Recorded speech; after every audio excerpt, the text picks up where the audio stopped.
Novel favourite tu yang tuan tulis? Tuan pernah Uh, share? novel favorite Satu Janji. Ya ke? Ha, Kenapa? Satu Janji.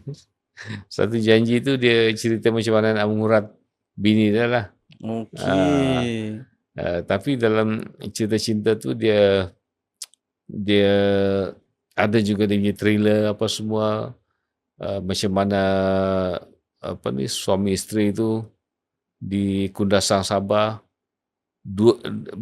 bilik bersebelah-sebelah, tapi yang isteri dia cari suami dia, tapi dia kata di Kundasang, tapi bilik di sebelah-sebelah ya, tapi tak jumpa.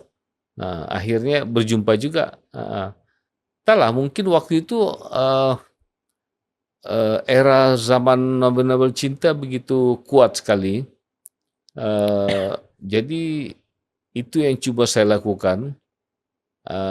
Dan Satu Janji juga berjaya memecahkan tembok pembaca wanita untuk membaca novel Satu Janji. Itu yang paling seronok lah. Yang paling susah Adam. Yang paling saya bermain dengan plot, bermain dengan apa semua prinsip, bermain dengan semua saya punya style adalah Laksamana Sunan. Laksamana Sunan ada berapa? 8, 9, 10 novel saya buat. Sebab saya kena fikir satu cerita. Saya kena fikir satu cerita saja untuk Laksamana Sunan. InsyaAllah saya kembangkan. Itu ya. Tapi kenapa Sunan yang dapat attention sampai 10 tu kan? Tak ada. Mungkin orang suka dia baik, dia pendekar, dia sabar, apa semua. Jadi ramailah pembaca-pembaca wanita jatuh cinta pada Sunan ni. Itu fitrah lah, fitrah. Faham. Dan sebab tu sampai 10, maksudnya sebab sambutan sangat-sangat baik. baik. Alhamdulillah. Compare tu semua yang lain. Ada dia punya golongan lah. Suka yang Sunan, suka yang psikologi, suka yang cinta, suka yang macam cerita horor kan.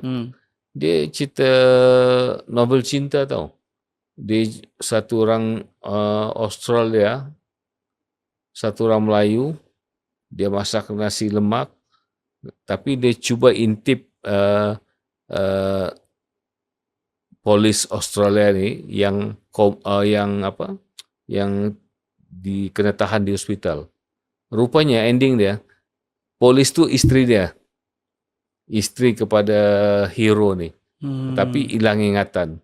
Sebab apa? Sebab dia kata tindakan Australia membunuh, insiden pembunuhan di New Zealand tu betul. Itu memperkatakan bahawa jadi Allah tariklah dia punya ingatan. Jadi itu menunjukkan bahawa dia punya keserasian tu tak betul. Tak seiring. Jadi saya secara tidak langsung saya cakap yang isteri ini Allah Ta'ala tarik ingatan dia. Jadi dia lupa siapa lelaki ini. Okay. Dan usually kalau tuan tulis cerita-cerita yang macam ni kan, adakah bila tuan nak start create cerita tu, tuan akan tulis permulaan dan pengakhiran, tengah-tengah tu along the way? Mula-mula ya. Mula-mula saya menulis intro, ending, tengah-tengah ni dipanggil plot kan, plot apa. Saya panggil perlengahan lah. Dalam perlengahan tu mesti ada kait-mengait apa semua. Tapi sekarang tak.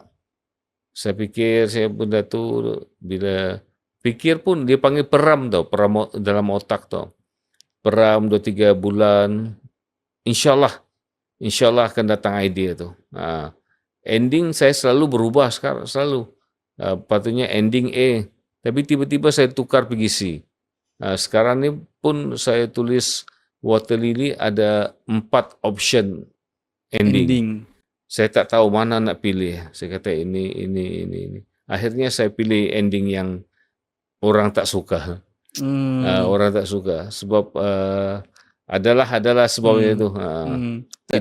Itu menunjukkan kelainan lah. Dalam novel boleh ke buat macam ada filem Malaysia, saya tak ingat, Syafiq Yusof kau buat. Satu filem 2 pengakhiran yang berbeza. So far tak ada.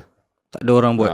Tak Tapi ada. boleh ke kalau buat macam tu? Boleh, tapi Boleh je Katakan print 100,000, 100,000, ah, 50,000 pengakhiran dia macam ni, 50,000 pengakhiran macam ni. Boleh je. Boleh je. Akan diterima secara baik ke kalau macam tu? Orang akan bising lah. Dia akan jadi satu. Akan bising lah. Tapi bila sudah topik, bising tu jadi viral lah. Orang akan cari juga buku tu. Betul Jadi juga. kenapa sesebuah buku tu ni? Sebab pertama orang kenal penulis dia. Orang suka cerita-cerita dia. Dan yang ketiga viral. Kenapa viral? Jadi orang terpanggil lah untuk membaca. Tapi kalau orang membaca viral, kebetulan okey lah. Kalau kebetulan tak okey, sudahlah, meninggalkan sesal di hati pembaca lah. Tapi skill penulisan, maksudnya dari segi bahasa-bahasa digunakan tu, tuan sharpkan, polish macam tu kat mana tuan? Sebab tuan tak ada background like sastera ke apa kan? Tak. Sebab setiap novel saya campur bahasa Malaysia, bahasa Sabahan, bahasa Brunei, bahasa Indonesia. Tapi lenggoknya itu lebih kepada kepelbagaian bahasa. Jadi 4 buah tempat ni saya gunakan dia punya selanga. Tapi dalam macam kata dia melakukan dia sempat curhat kepada orang itu, maksudnya curahan hati. Itu Indonesia kependekan selalu dipakai lah orang Indonesia lah. Tapi kita selalu curahan hati, kita penuh. Kita baru nak apply singkatan-singkatan macam tu, tapi macam tak menjadi ya. Tapi orang Indonesia sudah lama gunakan fakta macam tu, bentuk dialog macam itu. Tapi saya sukalah penuh, cuma sesekali sajalah. Kalau bahasa Sabah, dia melihat alun-alunnya itu lurus. Maksudnya alun-alun tu macam jalan raya lah. Jadi tapi saya bold. Saya bold bahawa bahasa itu dipinjam daripada sesuatu dialek apa semua. Okay, kejap guys. Assalamualaikum. So, aku ada big announcement sebenarnya untuk korang. So, aku actually dah berpartner dengan Public Gold sebagai diorang punya authorized dealer guys. Okay, kenapa aku buat macam ni? So, kalau kau tengok podcast ni dah lama, kau tahu aku selalu ambil berat, especially tentang finance dan juga investment dan sebagainya. And aku dah lama dah invest dalam emas. So, aku nak invite korang untuk invest dalam emas sekali. Sebab kalau korang tak tahu, emas adalah salah satu cara untuk kita preserve nilai duit kita yang paling efektif. Macam tahun lepas sahaja, emas naik 40% guys. Okay, almost 40%. Put into perspective, kalau korang invest dalam financial instrument yang lain macam ASB ke apa last year, macam apa 5 ke 6% macam tu je lebih kurang. So dengan gold 40%. And dengan apa yang jadi dengan dunia sekarang ni, dengan segala konflik di antara negara dan sebagainya, emas akan lebih mencarat naik. Tak pernah lagi dalam sejarah tahun ke tahun emas menurun. Tak pernah lagi guys. Okay, so aku nak buat giveaway guys. Aku nak bagi 0.25 gram. Kau boleh tengok apa yang aku pegang kat sini. So ni dia guys. Okay, so ni dia guys, 0.25 gram of official collaboration Public Gold dan juga kartun Inside Out, korang ingat. So ni korang boleh collect, and sebab ni korang boleh buat collection juga kalau korang nak. Dan siapa yang akan dapat 0.25 gram ni kepada investor yang bertuah, sepanjang bulan Julai ni aku akan run this giveaway. Satu orang akan memenangi 0.25 gram dengan syarat korang invest dalam emas hanya RM100 sahaja. Add on, aku akan bagi 10 lagi pemenang bertuah yang akan memenangi buku investment emas oleh Hafizul Hakim ni, untuk korang dapat belajar lebih mendalam tentang emas dan kenapa daripada dulu lagi mak-mak nenek-nenek kita suruh invest dalam emas lah. Inilah dia guys, sistem simpanan yang tak akan pernah bocor dan ada nilai sebenar. So aku nak invite korang semua join Team Emas UCAS, sebab aku percaya yang pertama sekali, simpanan emas ni bukan untuk orang kaya je.